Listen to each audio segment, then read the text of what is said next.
Okay, we're gonna start this flow on our hands and knees. So come to your hands and knees and try to shift your weight so that your shoulders are over your hands and you're making a square window with your body. And then take a nice deep inhale. Try to inhale in between your shoulder blades on your back, mid-back, and then exhale. Pull in your lower abs.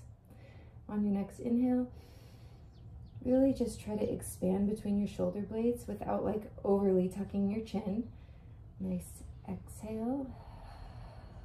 Lower abs pull in. And then just keep breathing right here, playing around with it. Feel what it feels like to kind of drop down between your shoulder blades and arch your back a little and then push back up. Just keep breathing, go at your own pace. Do what feels good to you. Just try to keep your shoulders above your hands and engage your lower abs on your exhales. You can play around with a lot of different movements here. You're just trying to wake up the body and tune in.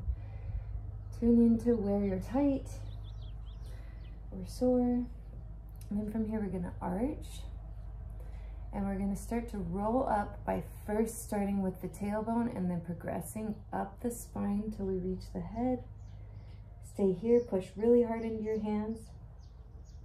Pull in those lower abs. Inhale and exhale, getting that expansion on the inhale, and then full body squeeze on the exhale. And now we're gonna come back down by starting with the head, starting to look toward the ceiling, then the shoulders drop. Try to keep the low back arched as long as you can, and then, or low back curled as long as you can, and then let it arch at the very end. Now roll up the opposite way, tailbone first, rolling up the spine, and roll back down, starting with the head. This is very hard for me. Next, the shoulders, and then last, the tailbone. I want to start with my tailbone every time. So do a couple more of these roll-ups at your own pace. If you need to go really slow to get each segment of the spine in order, do that. I'm going to do that on my way back down this time.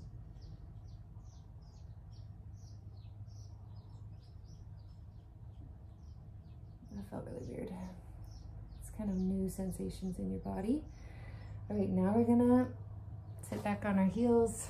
Stretch your arms overhead for a moment, and then sit to the side and reach one direction, and sit to the other side, reach the other direction. Let's try to calm. And now curl your pelvis under you and do the same thing. Reach and reach and reach and reach. Okay, now we're going to come back onto our hands and knees, and we're going to do a similar thing in that we're going to curl or arch our lower backs and look toward your tailbone over one shoulder, and then toward your tailbone again. You do that one more time. Exhale as you twist. Inhale as you go to the other side. Exhale and twist on that other side. Now we're going to curl, and we're going to look over one shoulder and over the other. Really keeping those lower abs engaged as you exhale and twist to look over your shoulder. And now we're just going to do some rock backs.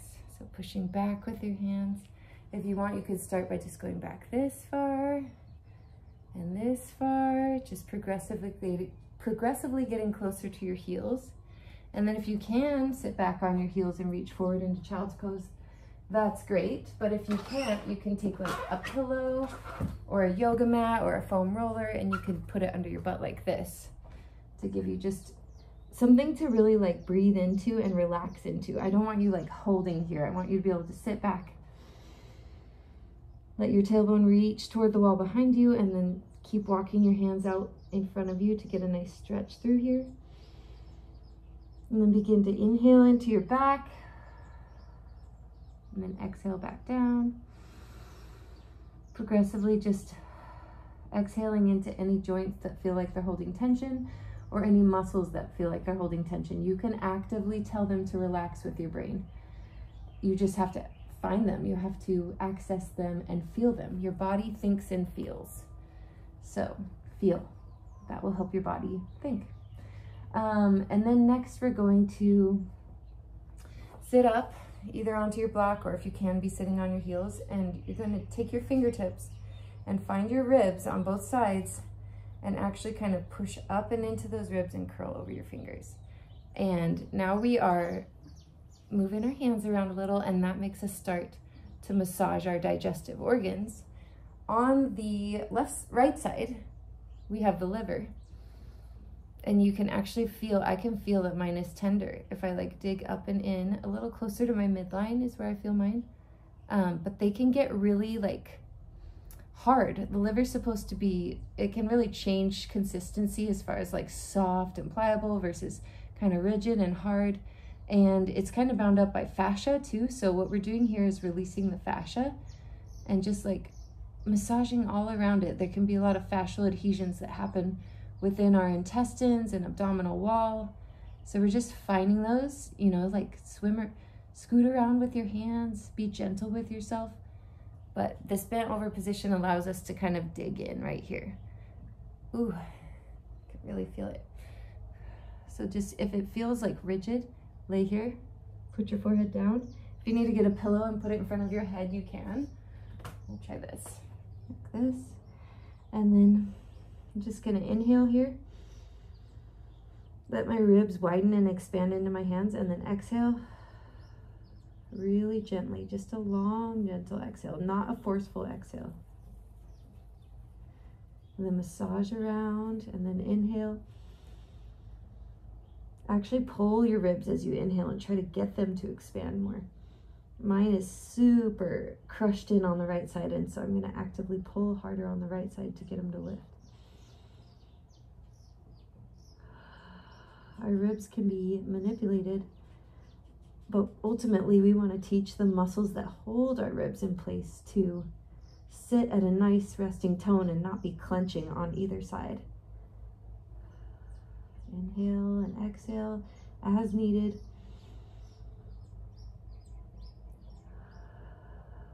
Ask your body to accept your hands deeper into your abdominal cavity rather than trying to force them. And then we're just gonna do a little tummy massage here, a little lower down. And then we're gonna do some skin rolling. So skin rolling is where we grab the skin. It's gonna look different for each person depending on how your body deposits fat right under the subcutaneous portion of skin. But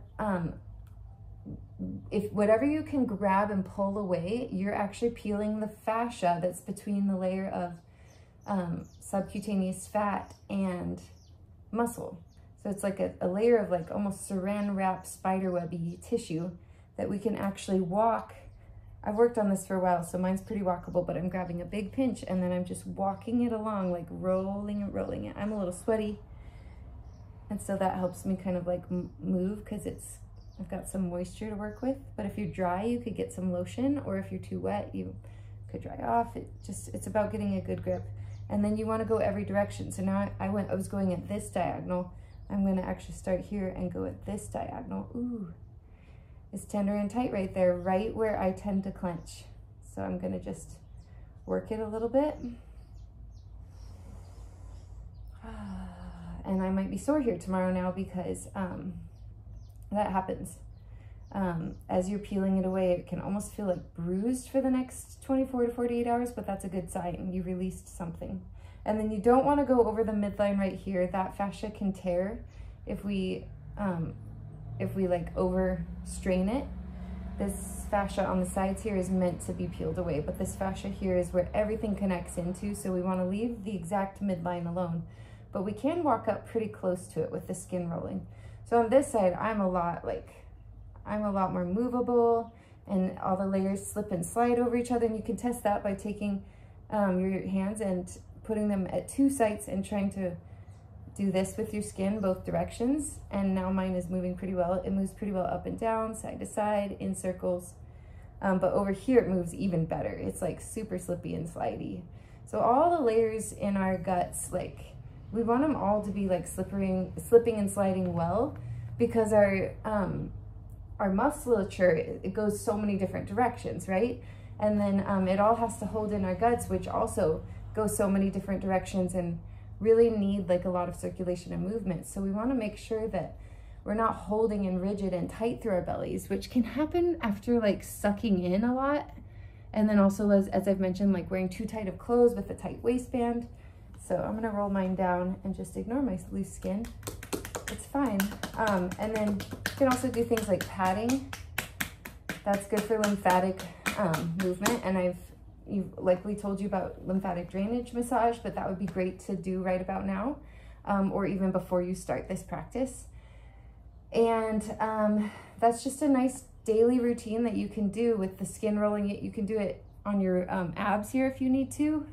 You can do it like anywhere on your body, anywhere on your body. Some places are harder than others, but same with this whole thing. This just feels so good for your nervous system too. It'll help regulate your nervous system, help with your digestion, and help you get nice deep breaths and let your rib cage like actually expand, open sideways on your inhale rather than always just inhaling into your belly. We want to be able to inhale 360 throughout the rib cage and belly and back and pelvic floor. So all of it together expanding and then together contracting. So this is just another way to try to get that happening on a breath by breath basis. All right, have a good day.